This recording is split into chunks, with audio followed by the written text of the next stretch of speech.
आप देख रहे हैं एसडीएम न्यूज़। मैं हूं रियाज अंसारी। इस वक्त मैं महाराष्ट्र के तारीखी शहर औरंगाबाद से बात कर रहा हूं।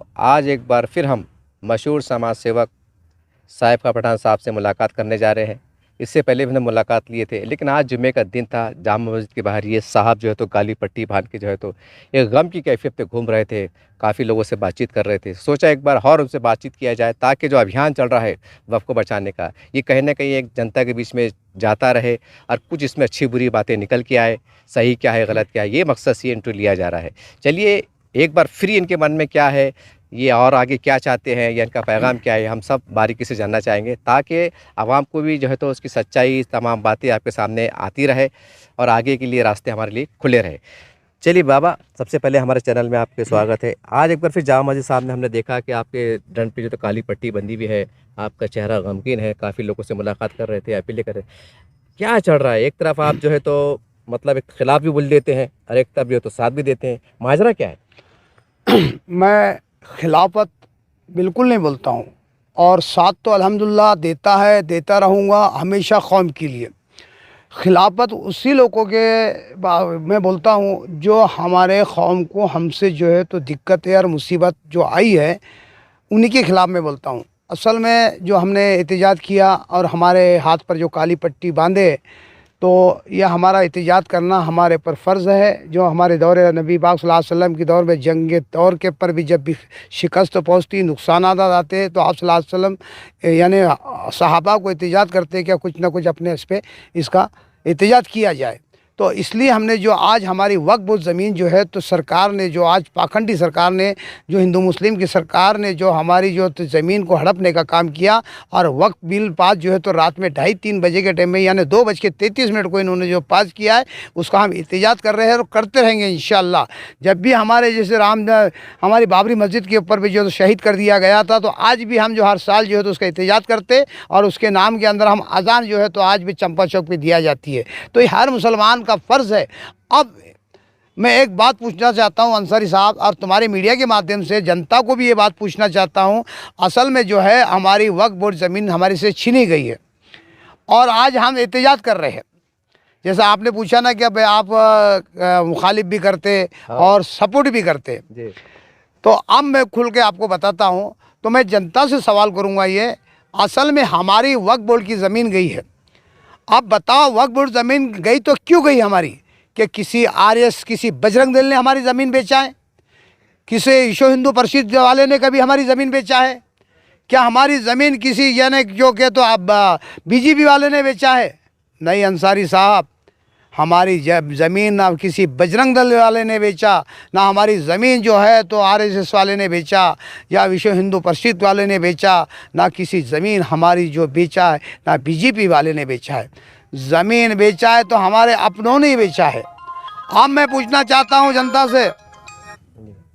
जनता से ये सवाल करना होगा, जनता ने जिसके दावे में ये ज़मीन थी, जो उन्होंने ज़मीनों के ऊपर इसके ऊपर मुतल्ली होकर बैठे थे, जिसके पास जो तो हज़ारों सैकड़ों एकड़ ज़मीन जिसके हाथ में थी, जिसके अंडर में थी, तो जनता ने उनको पूछना चाहिए, क्या बताओ हमारी ज़मीन कहाँ है?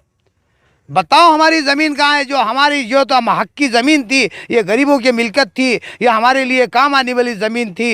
ये तो वक्त बोलने भी जो मुसलमानों के रहबरों ने हमारे लिए कुछ फ़ायदा नहीं पहुँचाया, लेकिन आज इन्होंने पूरे हिंदुस्तान के अंदर ये बात जो है तो पहुँचना चाहिए। तमाम जो तो हिंदुस्तान की जहाँ जहाँ हमारी वक्फ बोर्ड ज़मीन है, तो वहाँ के लोगों ने, ज़िम्मेदारों ने, अच्छे मोतबर लोगों ने, उलमा इकराम ने, अच्छे मोतबर लोगों ने उनको गिरफ्तार पकड़ कर पूछना चाहिए, क्या बताओ हमारी ज़मीन कहाँ है? हमारी ज़मीन है तो कहाँ गई है? किसने बेचा है और किसको बेचा है और ख़रीदार कौन है?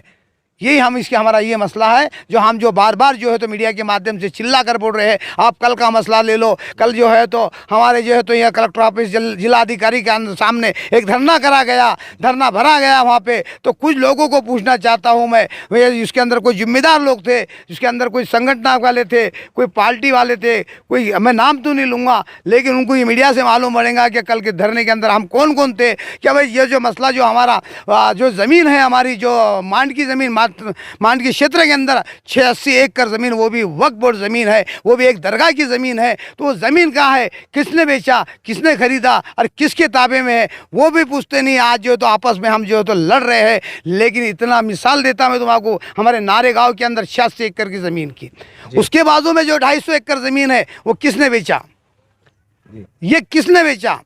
आज बताओ गंगापुर के अंदर, वैजापुर गंगापुर के अंदर देख लो जाकर, ज़मीन जो बेची गई है वो बेचने वाला कौन था, यानी अवाम ने पूछना चाहिए था। वो जो ज़मीन बेची गई है यहाँ के जो है तो अभी वो ये इलाके के अंदर जो वालूच के अंदर एक करीब करीब बाजू में गाँव का नाम याद नहीं आ रहा है, वहाँ की जो एक दरगाह की ज़मीन थी, कौन बेचा है, फतियाबाद होंगे, फतियाबाद की माशाल्लाह, जज़ा खैर दे आपको, माशाल्लाह आपके तो जहन में है। फतियाबाद की ज़मीन जहाँ मस्जिद, मुकम्मल ज़मीन मस्जिद थी, वो मस्जिद भी ढा दिया गई है और मस्जिद ज़मीन दोष हो गई है। इसके ज़िम्मेदार कौन, इसके ज़िम्मेदार कौन, ये अवाम ने पूछना चाहिए और गरीब जो लोगों ने पूछना चाहिए। जिसका हक था उनके गिरेबान पकड़कर पूछना, रोड पे आकर जो है तो आप वही वक्त है, इनके गिरेबान पकड़कर पूछने का वक्त है। बाबा जैसा अभी आपने कहा कि आवाम ने पूछना चाहिए, आवाम को तो ये भी नहीं मालूम वक्फ बोर्ड किसे कहते हैं, वक्फ की ज़मीन किसे कहते हैं। बेचारे भोले भाले मुसलमान रोज़ कमाते हैं, उनको तो मालूम ही नहीं वक्फ बोर्ड किसे कहते हैं। क्या बात करें अपने बेहतरीन।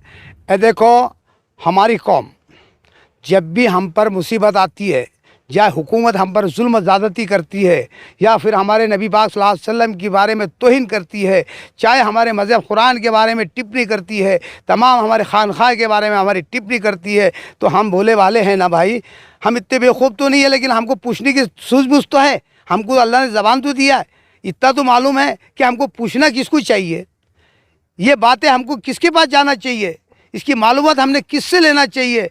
क्या भाई ये दुनिया के एतबार से भी हम पर मुसीबत आ रही है और आखिरत के एतबार से भी हमारे ऊपर मुसीबत आ रही है। अल्लाह हमसे नाराज़ क्यों है, ये हमारे ऊपर मुसीबत हो रही है। अल्लाह जब नाराज़ होता है तो हमारे ऊपर एक जालिम बादशाह को मुसल्लत कर देता है। तो ये हो रहा तो क्यों हो रहा है, हमारी जो जिसको मालूमात नहीं है तो कम से कम रब्ता तो कर सकते हैं ना। अब रब्ता करना किससे है, हम गलत दिशा की तरफ जाते हैं।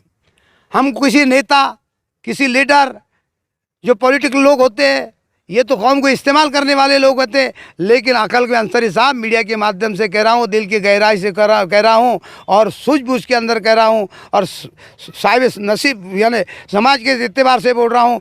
क्यों, अगर से ये बात हम उलमाओं से पूछेंगे, मोतबर उलमाओं से पूछेंगे, काबिलियत रखने वाले उलमाओं से पूछेंगे, तो अल्लाह की कसम खाकर कहता हूँ इस ज़मीन के ऊपर खैर का ही मामला होगा, हमारे ऊपर ना जुल्म और ज़्यादती होंगी। लेकिन शर्त है हमको उलमाओं से रब्ता करना होगा। जो भी मसाइल आते दुनिया के एतबार से हों दो, आखिरत के एतबार से हों दो, जो भी मसाइल आते होंगे हमारे ऊपर, जितनी भी दिक्कतें आती होती हैं, हम उलमाओं से रब्ता करेंगे तो यकीन मानो हमको कहीं ना कहीं रहबरी सही मिलेंगी, हमको सही रास्ता मिलेगा और इंशाअल्लाह उम्मीद है अल्लाह के ज़ात से हमको 100% फ़ायदा मिलेगा। बाबा एक बात जहन में है, मेरे भी जहन में है, आम लोगों की जो अब बात बोलते मामला उछल गया है, रोड पे आ गया है, तो काफ़ी लोगों को इसमें मालूमात में इजाफा हो रहा है। अब लोग सवाल भी खड़े कर रहे हैं, पहले मालूमात नहीं थी तो सवाल भी नहीं करते थे। अब लोग सवाल कर रहे हैं कि तो पूरे इस्लामी तंजीमें बोलो, बड़े बड़े काबिल एहतराम उलमा इकराम बोलो, आज धरना एहतजाज कर रहे हैं, अपीलें कर रहे हैं। सवाल ये है 20-30 साल पहले जब इतना शरई मसला था या है, तो फिर इसकी ज़िक्र मस्जिद में इज्तिमा में क्यों नहीं हुआ, कि जुमे खुतबात में क्यों नहीं हुआ, क्या मुसलमानों हमारी ज़मीन है, इनको संभालना है, इसके ऊपर बेदारी मुहिम क्यों नहीं चलाई गई। इतना लूटने के बाद बेदारी मतलब आ रही है, ये क्या बात हुई मस्जिद में कि उस टाइम अगर बात चलाई जाती तो शिरक था, बिद्दत था, कुफ्र था, हराम था, क्या था। देखो ना, ये कुफ्र नहीं था, शिरक नहीं था। आज हमारे उलमा इकराम, आज देखो ना पीछे गुलिस्ता क्या हुआ, लोकसभा या विधानसभा के इलेक्शन के अंदर हमारे बड़े बड़े मोतबर उलमाओं के ऊपर किचल उछाला गया जी, हमारे उनके ऊपर बहुतान लगाया गया, उनके ऊपर इल्ज़ामात लगाए गए, उनको तरीके के उनके ऊपर बातें की गई। तो उलमा इकराम चाहते कि भाई हम सियासत के अंदर ना आए, इससे बेहतर है। लेकिन आज मैं खुलकर कहूँगा, चाहे तुम्हारे बारे में देखो, आप सल्लल्लाहु अलैहि वसल्लम को लोगों ने भरा कहा, जादूगर कहा, बहुत कहा, कैसा कैसा कहा, लेकिन अल्लाह के नबी सल्लल्लाहु अलैहि वसल्लम अपने काम को जो है तो डटे रहे और आज अल्लाह का वैदानियत, अल्लाह की काम को जो है तो आगे बढ़ाते रहे और हक़ की दावत देते रहे। तो मेरी भी एक उलमाओं से मशवरा है, चाहे दुनिया वाले आपके बारे में कितना भी बोलने दो, कोई तो आपको फ़र्क नहीं पड़ता, आपकी इज़्ज़त में कोई कमी पेशी नहीं हो सकती। आपका अल्लाह जो है तो बुलंदी भी पहुँचाएगा। मैं दिल की गहराई से बोल रहा हूँ। लेकिन आज के दौर के एतबार से उलमाओं को सबसे आगे आना चाहिए, क्योंकि आज के दौर के एतबार से आज उलमाओं की रहबरी की बहुत सख्त ज़रूरत है। आज उलमाओं की गाइडिंग की बहुत सख्त ज़रूरत है। आज उलमा इकराम आगे आएंगे तो उम्मीद है अल्लाह के ज़ात से आने वाला हमारे ऊपर जो वबाल है, जो आज जो मुसीबतें आ रही है, ये मुसीबत टल सकती है। लेकिन शर्त है उलमाओं ने जो है तो आगे आना चाहिए। अब जैसा आपने कहा कि मस्जिदों के अंदर ये ऐलान करना चाहिए थे, लेकिन आज उन्होंने सोचा अगर से मस्जिदों के अंदर देखे ना आपने बहुतान लगाते लोग, लीडर लोग, हमारे जैसे पाखंडी लोग, मैं मेरी बात कर रहा हूँ, हमारे जैसे पाखंडी लोग जो है तो उलमाओं के ऊपर बहुतान लगाते हैं और तरह तरह की बातें करते हैं, चौरा के ऊपर करते हैं। लेकिन आप उलमाओं को डरने की ज़रूरत नहीं है। चाहे हज़ारों जो है तो पाखंडी नेता आपके मुखालिफ बोलने लग जाए, लेकिन आपको उम्मत के लिए आगे आना होगा। उम्मत के लिए आपको आगे आना होगा। मस्जिदों के अंदर ये तस्कीरें आपको करना होंगे, मस्जिदों के अंदर मालूमात देना होंगी। हकीकत कौम कोशा, जैसे आपने बोला कि इससे पहले कि आप हमारी कौम बहुत भोली भाली है, यानी कुछ चीज़ को समझती नहीं है। लेकिन आप मस्जिदों के अंदर मुसलमानों को भी होशियार करना की नौबत आज के एतबार से, आज के दौर के एतबार से बहुत ज़रूरत है। मेरी अदबन गुजारिश है, मेरी बहुत रिक्वेस्ट है उलमा इकराम से, लेकिन आपकी गाइडिंग की हमको बहुत सख्त ज़रूरत है, आपकी रहबरी की हमको बहुत सख्त ज़रूरत है। वरना ऐसा ना हो कोई पाखंडी नेता वो ये तो हमारी कौम को गलत रास्ता बताए और कई जेल के अंदर, उनको सलाखों के अंदर डाला ना जाए। आपकी सही गाइडिंग होंगी इंशाल्लाह। उम्मीद है कि मैं आम जनता से भी कह रहा हूँ कि उलमाओं की गाइडिंग के अंदर काम करें। आप किसी नेता से, किसी पाखंड से किसी राय मशवरा ना ले, किससे मालूमात लें ना, इसके बारे में कुछ पूछा जाए कि भाई हमारे साथ में ऐसा हो रहा तो क्यों हो रहा, इसे आगे क्या करना चाहिए। तो क्योंकि मैं बताता हूँ अंसारी साहब, नेता देंगे तो गलती गाइडिंग करेगा, गलती रास्ता बताएगा, और उलमा के सोबत में आकर जो है तो उनकी गाइडिंग लेंगे तो इंशाल्लाह उम्मीद है अल्लाह के साथ से इस ज़मीन पर खैर का भी मामला होगा और हमारी कौम के अंदर एक साथ में जुड़ कर भी आएंगे। लेकिन मैं तमाम उलमाओं की बात कर रहा हूँ, चाहे वो अहले सुन्नत वल जमात हो, यानी कोई अहले हदीस हो, जमात इस्लामी हो, तमाम संगठन है, तमाम जो है तो तमाम तबके तबलीग जमात हो या कोई भी जमात का आदमी हो, एक प्लेटफार्म पे सबको आना होगा। देखो एक प्लेटफार्म पे आएंगे तो हुकूमत के अंदर तुम्हारा दबदबा होगा, हुकूमत तुम्हारे आगे झुकेंगी। अगर से 3 फ़िरक़ों में, 4 फ़िरक़ों में, 5 फ़िरक़ों में तुम बढ़ जाओगे, हुकूमत को ये समझ में आएगा कि ये फ़िरक़े में बंटने वाले लोग हमारा बाल बाका नहीं कर सकते, हमारी ताकत हम कुछ भी कर सकते, लेकिन तुम्हारी ताकत उस वक्त कामयाब हो सकती जो तुम एक जगह साथ में आ सकते हैं। बाबा एक सवाल, आज पब्लिक में जो मतलब जो थोड़ा जो सियासत को अच्छी तरह समझते हैं, वो मतलब बात चल रही है, सोशल मीडिया पे बात चल रही है कि इतनी बड़ी बाबरी मस्जिद का जो भी मामला चला 40 साल 50 साल, इतना अल्लाह का घर एक क़ानून के ज़रिए से जैसा भी फैसला आया तो मुसलमानों ने उसको कबूल किया। मतलब अल्लाह घर चला गया, मुसलमान पुरअमन रहे, कुछ इश्तियाल नहीं हुआ, कोई झगड़ा नहीं हुआ, कोई वाद नहीं हुआ, विवाद नहीं हुआ। अब ये भी कानून के फ्रेम में बिठाकर विधानसभा बोलो, अपने लोकसभा बोलो, राज्यसभा बोलो, एक कानून बनाकर उस पर बहस हुई, एक जमहूरी मुल्क है हमारा, कानून के बाद ही फैसला बना, कानून बना, सारी बात है। तो फिर मतलब एक तरफ अल्लाह घर चले जाता है, आप बोलते हैं नहीं कानून सबसे बड़ा है। आज राज्यसभा लोकसभा के अंदर बिल पास हो जाता है तो फिर आप बोलते हैं हम कानून के नहीं मानते। मतलब बाबरी मस्जिद की चलता यानी ज़मीन नहीं जाना, मतलब ऐसा मोटे अल्फाज में ये बात आ रही ना। देखो बहुत अच्छी बात है अंसारी साहब, आपके जो सवालात रहते हैं बहुत माशाअल्लाह बहुत अच्छे और पेचीदे रहते हैं, और एक दीनी एतबार से भी दुनिया के एतबार से तो सही तरीके से सवाल आपके रहते हैं और इंशाल्लाह उसका जवाब भी हम देंगे आपको। जैसे उस ज़माने में जो है तो अल्लाह के राह में जिसने वक्फ ज़मीन की थी जी, और जो बादशाह थे, तो जो बादशाह ने उस वक़्त जो है तो अच्छे मोतेबर लोगों को जो है तो ये ज़मीन वक्फ भी की थी। उसके बाद नस्ल तो नस्ल चली जी, नस्ल तो नस्ल चली, और आज के एतबार से जो नस्लें आज जो मुतवल्ली जो बन के बैठे हुए थे, ये नस्ल जो है तो नाकारा और बेकाम नस्ल है। मैं खुलेआम बोलूँगा, चाहे मैं इससे दुश्मनी की नहीं होती, मुझे कोई फ़र्क नहीं पड़ता, हक बात करने में दुश्मनी लेना भी बिल्कुल जायज़ है, और मैं हक बात करूँगा। तो आज के दौर के एतबार से दुनिया के लोगों को लालच पैदा हुआ, वो लालच के अंदर जो है तो ये ज़मीन उन्होंने जो है तो फ़रोख्त कर दी, और ज़मीन जो है तो कौड़ी भाव जो है तो उनको बेच दिया, उनको लेखी के अंदर ये दे दिए, लिख कर दे दिए, और ख़रीदने वाले जो है तो RSS बजरंग दल वाले या फिर BJP के लोग, और ये लोग ख़रीदने वाले बेचने वाले हमारे लोग हैं। सुने क्या, तो ये वजह से हमारी जो बाबरी मस्जिद गई है तो कहीं ना कहीं हमारे वजह से हमको नुकसान पहुंचा हुआ है। किसी को दोषी ठहराने की ज़रूरत नहीं है, असल में इसके ज़िम्मेदार हम हैं। इससे पहले भी मैंने एक शहर कहा था आपके बारे में, आपकी मीडिया के माध्यम से, मेरे ही घर के चिराग ने जला दिया, मेरे घर का आशियाना। सबसे असल में जो मकसद तो हमारे जो आशियाने थे, जो अल्लाह की दी हुई ज़मीन हमारी जो थी, जो मुसलमानों का हक़ था, जो मुसलमानों की मिल्कत थी, आज की जो सरकार, पाखंडी सरकार, बीजेपी सरकार की जो हमारे खानखाहों के ऊपर नज़र है, हमारी ईदगाहों के ऊपर नज़र है, हमारी तमाम जो है तो इदारों के ऊपर इसकी नज़र है, तो ये उसके ज़िम्मेदार कहीं ना कहीं हमारे ही लोग हैं। वरना अगर से हमारे मुसलमान, सही मुसलमान के अपने आप को क़यादत, मुसलमानों के रहबर कहने वाले, मुसलमानों के लीडर कहने वाले, अगर से ये सही होती तो यकीन मानो हमारी एक तीन का ज़मीन के 1 इंच भी ज़मीन इनके बाप के अंदर ताकत नहीं होती कि हुकूमत जो है तो इसके ऊपर नज़र डाल सके। लेकिन हमारे वजह से जो है तो ये ज़मीन आज हड़प गई है, ये हमारी ही गलतियाँ की वजह से है। बाबा एक सवाल है कि पूरे मैं हिंदुस्तान की बात करूंगा, जहाँ भी वक्फ बोर्ड की स्थापना हुई, उन्हें वक्फ बोर्ड का कार्यालय बना, कहीं देर से बना, कहीं जल्दी बना, पूरे हिंदुस्तान में अलग अलग नामों से अलग अलग राज्यों में वक्फ बोर्ड है। अब सवाल ये है कि भाई कई 35 साल से, कि 40 साल से, कि 50 साल से वक्फ बोर्ड है।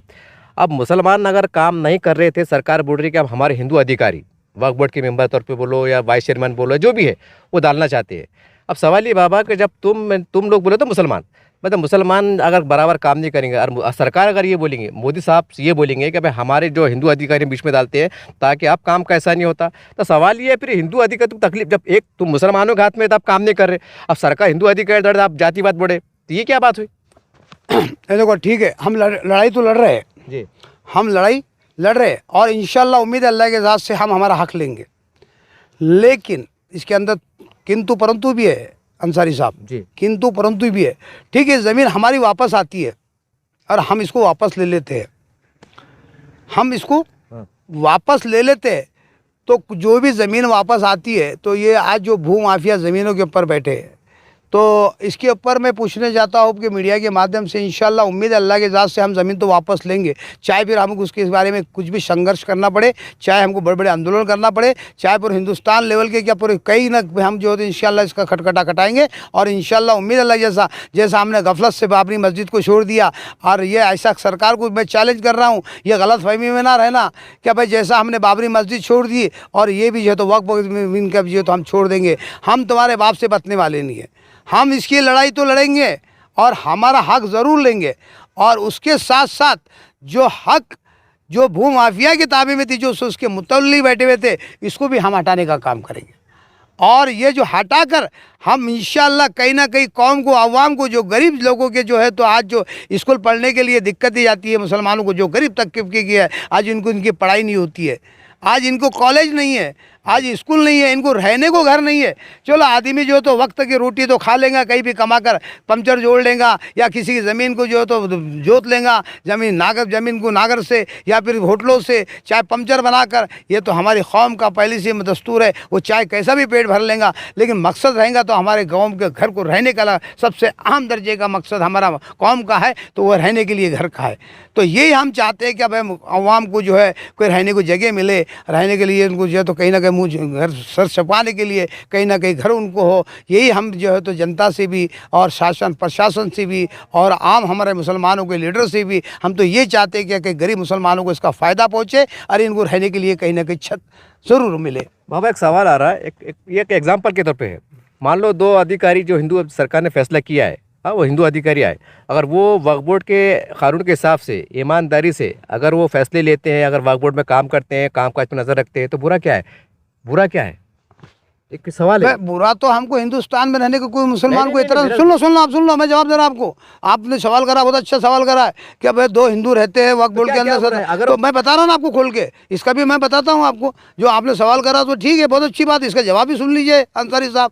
असल में जो है तो हमको कोई इतराज़ नहीं है, और हम तो पहले बात हिंदुस्तानी है, हमारी गंगे जमने की तहजीब के हमारी जो है तो हमारे संविधान ने हमको बताया हुआ है, और हमको जो हमारे नबी पाक सल्लल्लाहु अलैहि वसल्लम ने हमको जो तरीका बताया हुआ है कि जिस वतन में रहते हो तुम उससे पहले मोहब्बत करने वाले बनो, और वहाँ के रहने वालों से, चाहे फिर वो किसी का समाज का हो, चाहे फिर वो हिंदू हो, दलित हो, मुस्लिम हो, उससे प्यार करने वाले बनो, उनसे हमदर्दी करने वाले बनो। यानी ऐसा नहीं है कि तुम्हारे मुसलमान की बच्ची गरीब शादी पे आ जाए और तुम मुसलमान के बच्चों को नहीं, चाहे हिंदू भाई क्यों नहीं होता है, और उसके पास अखराजात नहीं है, खर्चा नहीं है, तो तुम्हारे तुम यानी एक उम्मती होने के, एक नबी की उम्मती होने के वो तुम्हारे पर हक और फ़र्ज़ पहुँचता है कि जाके तुम उसकी मदद करो और उसकी शादी ब्याह का खर्चा तुम खुद उठाओ। ये इस्लाम की दावत है।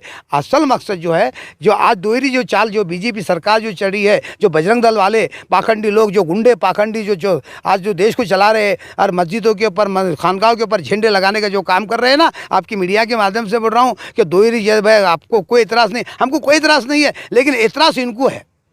आप बताओ, कई ट्रस्ट जो है तो हिंदू के मंदिरों के है, फिर इसमें 2 मुसलमान को क्यों नहीं रखते? 2 मुसलमान भी रख दीजिए आप। अरे भाई मैंने कहा भाई ठीक है ना, तुम जो तो बोलते ना सबका साथ सबका विकास, हम हिंदुस्तानी है, हमको हिंदुस्तानी से मोहब्बत है, हिंदुस्तान के रहने वालों से मोहब्बत है, हम सबका साथ सबका विकास लेके चलते हैं। जब सबका साथ सबका विकास चलते हैं तो 2 मुसलमान को ट्रस्टी के अंदर शामिल करो। मान लो वाकई में जो है तो आप दोहरी चाल नहीं, एक सही बिल्कुल हक कर यानी भी जिसको बराबर का हक दे रहे। लेकिन आप सुन लो, अभी जो है तो आने वाला बुद्धिस्ट के ऊपर भी आने वाला है, चर्च के ऊपर आने वाला है, लेकिन इनको भी सबके आगे आना पड़ेगा। अंसारी साहब, बुद्धिस्ट को भी आना पड़ेगा, क्रिश्चियनों को भी आना पड़ेगा। कई समाज के ऊपर जो तो ये तो आज जो हमारे मुसलमानों के वक्त ज़मीन पे हुई है, कल को ये होने वाला है, ये चर्च भी आएगा। इनको आगे आगे सब एक साथ में एकजुट आके हमारा वक्त ज़मीन, चाहे फिर वक्त चर्च हो, वक्त बुद्धिस्ट का हो, वक्त मुसलमानों की प्रॉपर्टी हो, सबको हमको एक साथ में आकर, और जितने भी मुसलमानों के अंदर जो तंजीम मैंने इससे पहले बताया, जो कोई जमात इस्लामी हो, जमात जुल्मा हो, ये एक साथ में आएंगे। ये अलग अलग जो है तो ये मोर्चा करेंगे, अलग वो मोर्चा करेंगे, अलग वो फलाना संगठन अलग मोर्चा करेंगी, फलाना जो तो आज वो मुस्लिम नुमाइंदा काउंसिल के जो है तो वो अलग मोर्चा करेंगे, जमाती उलमा हिंद अलग करेंगे। नहीं, ऐसा करोगे तो सरकार को समझ में आएगा कि ये बंटवारे वाले लोग हैं, ये कुछ नहीं कर सकते। करना है तो एक धरना एक साथ में करो, ये फ़िरका परस्तों के अंदर मत बटो। अगर से सब एक साथ में आकर धरना करेंगे तो इंशाल्लाह उम्मीद है सरकार जो है तो कहीं ना कहीं हिल जाएंगी और हमारे हित के अंदर फैसला ज़रूर होगा। बाबा, ये सवाल पूरे मीडिया पे गर्दिश कर रहा है, कई हर छोटा बड़ा नेता कह रहा है, बड़े डिबेट में बात चल रही है कि मंदिरों के अंदर फिर मुसलमानों क्यों नहीं लिया जाता। सवाल नहीं, सवाल ये है कि पूरे हिंदुस्तान में चाहे छोटा मंदिर हो बड़ा मंदिर हो, उनके ट्रस्टियों में लफड़े होते नहीं, वो गफले करते नहीं, और कहीं ना कहीं उनके समाज की कड़वा सच है, वो उनके समाज के लिए ईमानदारी से काम कर रहे हैं, उनको शिक्षा में मदद कर रहे हैं, उनको घर बनाने में मदद कर रहे हैं, उनको आर्थिक सहायता से पूरी मदद कर रहे हैं। हमारे पास तो निज़ाम ही नहीं है, हमारे थोड़ा वक्फ बोर्ड है बात, हमारे मुसलमानों को बेघर नहीं है, वो बराबर काम करे। कहीं सुनने में नहीं आया ना कि उनका करोड़ों फंड हुआ कि ज़मीन मंदिर वालों ने बेच के डाल दिए, तो फिर वो उनका काम तो सही कर रहे, तो उनके ऊपर कहीं कुछ आप वो कर रहे। एक मोटे तौर से बात अंसारी साहब, देखो बुराई तो हर समाज में है। ट्रस्ट की बात चल रही है। आप औरंगाबाद में है जी, आप सिर्फ औरंगाबाद में है, मैं पूरे हिंदुस्तान का ऐसा कौन सा जिला नहीं होऊंगा और कौन सा शहर और कौन सा गांव नहीं होऊंगा, हिंदुस्तान की बात कर रहा हूँ, जहाँ मैं घुमा नहीं होऊंगा जी। और घूमने के एतबार से कहते हैं ना कि सफ़र में देखो इंसान की मालूमात होती है कौन कौन सी सिफत का है। अब मैं एक बात कहूँगा मेरे हिंदू भाइयों से, देखो हिंदू भाइयों, असल में सबसे आला दर्जा जो है आज हमको जिसने जन्मदाता है होते कहते हैं, जिसको हम माँ कहते हैं, और माँ वो चीज़ होती है जो हमारी जिस्म की चमड़ी निकाल कर उनको जूती पहना कर जो है तो उनको पहना दो तो तब भी हम माँ का हक अदा नहीं करते। तो मैं मुस्लिम भाइयों से कहना चाहूँगा, जैसा आप तुमने कहा कि भाई ट्रस्ट के अंदर वो आज मुसलमानों का आज अनाथ आश्रम कहाँ है बताइए आप। मैं मुद्दे पे आऊँगा, मैं भटक रहा नहीं हूँ, लेकिन मुद्दे पे आऊँगा। असल हमने जो माँ को दर्जा देना चाहिए था, आज हमारी माँ जो है ना अनाथ आश्रम में ज़िंदगी गुजार रही है जी, अनाथ आश्रम में गुजार रही है। जैसा आपने पूछा तो कई मैंने ऐसी जगह देखा मंदिर के लोगों ने कई बेचे, मैं गुजरात जैसे इलाके में बताऊंगा आपको, राजस्थान इलाके में जैसे बताऊंगा, हैदराबाद जैसे इलाके के अंदर बताऊंगा, और औरंगाबाद शहर के अंदर भी आपको बताऊंगा जो कई ज़मीनें जो है तो जैसा आपने हिंदू भाइयों ने ट्रस्ट के अंदर बेचा है या उससे दावे करे। ये हर धर्म में हर जाति के अंदर कहीं ना कहीं लालच होती है, और कई लालच की वजह से लोग जो अच्छा बुरे को तमीज़ नहीं करता है। लेकिन मेरे ये पैगाम हर समाज के लिए है, जो ट्रस्ट की ज़मीन होती है, जो गरीबों के हकदार की ज़मीन है, उसको हड़पने का काम सरकार ने नहीं करना चाहिए। ये ट्रस्ट की हो, चाहे फिर बुद्धिस्ट ट्रस्ट का हो, चाहे फिर क्रिश्चियन का हो, चाहे हिंदू समाज का ट्रस्ट हो, या फिर मुस्लिम की औकाफ की ज़मीन हो, ये ज़मीन जिसकी हकदार की ज़मीन है उसके ताबे में रहना चाहिए। हाँ, सरकार ने एक काम करना चाहिए, जो भू माफिया ज़मीन बेच रही है वो कायदा है, क्या भाई बेचा तो एक कंप्लेन जिसने लिखा तो उसके ऊपर फ़ौरन एक्शन लेना चाहिए, सरकार लेती नहीं है। जैसे कई मैंने कंप्लेन देवा था कि भाई हमारी वक्फ ज़मीन जो है तो भू माफिया बेच रहे, तो सरकार उसके ऊपर एक्शन नहीं लेती है। लेकिन आज क्या सरकार को ज़रूरत पड़ गई इतना होने के बाद, तो सरकार का काम है गुनहगार को गुनाह की सज़ा दिलाना और हक वाले को हक दिलाना, ये सरकार का काम है। सरकार का ऐसा नहीं है कि भाई हक वाले की ज़मीन भी छीनने का काम, ये हक वाले का कभी इसको जो तो हड़पने का काम, ये सरकार का ये काम नहीं है। सरकार ने तो सारा सवाल अपने ताबे में लेने के बजाय ये गरीबों को जो बोल रही ना वो कि भाई सरकार हम जो है तो गरीबों को ताबे में देंगे। अब औरंगाबाद की एक मिसाल ले लो, यहाँ के कानून नहीं है क्या? यहाँ कोर्ट अदालत नहीं है, यहाँ जेल नहीं है, यहाँ कानून के रखवाले नहीं है, यहाँ क्या कलेक्टर नहीं है, यह तमाम लोग अधिकारी है कि तमाम लोग अच्छे अच्छे लोग जो है तो इनको एक निवेदन देते थे कि भाई एक वक्त ज़मीन की जो जा रही है भू माफिया इसके ऊपर कब्जा, तो सरकार ने उसके ऊपर फ़ौरन एक्शन करना चाहिए था कि अभी ये गरीब की मिल्कियत है, तुम कौन होते लेने वाले। ये सरकार ने जो तो पिछले जो राजा महाराजाओं ने जो तो ये अल्लाह के नाम की ज़मीन वक्फ करी हुई है, उनको दी हुई है, हाँ? तो इसके ऊपर तुम ताबा कैसा कर सकते हो? ये चलो ये गरीबों का हक है, ये वापस करो, नहीं तो हम तुमको जो है तो जेल के सलाखों में भेजे। तो सरकार का ये काम था, सरकार का ये काम नहीं था कि अपने कब्जे में जो है तो अपने जो है तो ले लेना और उसके ऊपर जो है तो गंदी नज़र रखकर जो है तो ताबे में लेके जो है तो इसका गलत इस्तेमाल करना। सरकार की नीयत में खोट है, समझ में आता है कि बिल्कुल कहीं ना कहीं इसकी नीयत में खोट है, ये इसलिए जो है तो ज़मीन हड़पाने का काम सरकार कर रही है। आज के एतबार से मैं बोल रहा हूँ आपकी मीडिया के माध्यम से, चाहे ये बात कड़वी है लेकिन सच है, जो सरकार की ये नीयत में खोट है। सरकार चाहती तो गरीबों का हक उसको दिला सकती थी, लेकिन सरकार ने ऐसा नहीं किया। लेकिन सरकार ने जो है तो इसकी जो है तो गलत तरीके से अपने अंतर में ज़मीन ले लिया। बाबा फिर सवाल घूम के सिर्फ वहीं आ रहा है कि साहब बोले कि सरकार ने नहीं आना चाहिए, सरकार की नीयत गलत है। तो सवाल वही है ना, जब 30-35 साल वक्फ बोर्ड आपके हाथ में था, आप वक्त मेंबर थे, सीईओ थे, वक्फ मंत्री थे, अगर आप नए काम कर रहे हो बल्कि सरकार बीच में आ रही ना, आप इस पे गौर क्यों नहीं कर रहे? अरे भाई काम नहीं कर रहे तो सरकार का काम नहीं था कि हमारे जैसे कई निवेदन देते थे सरकार को जागृति कर रहे थे ना हम।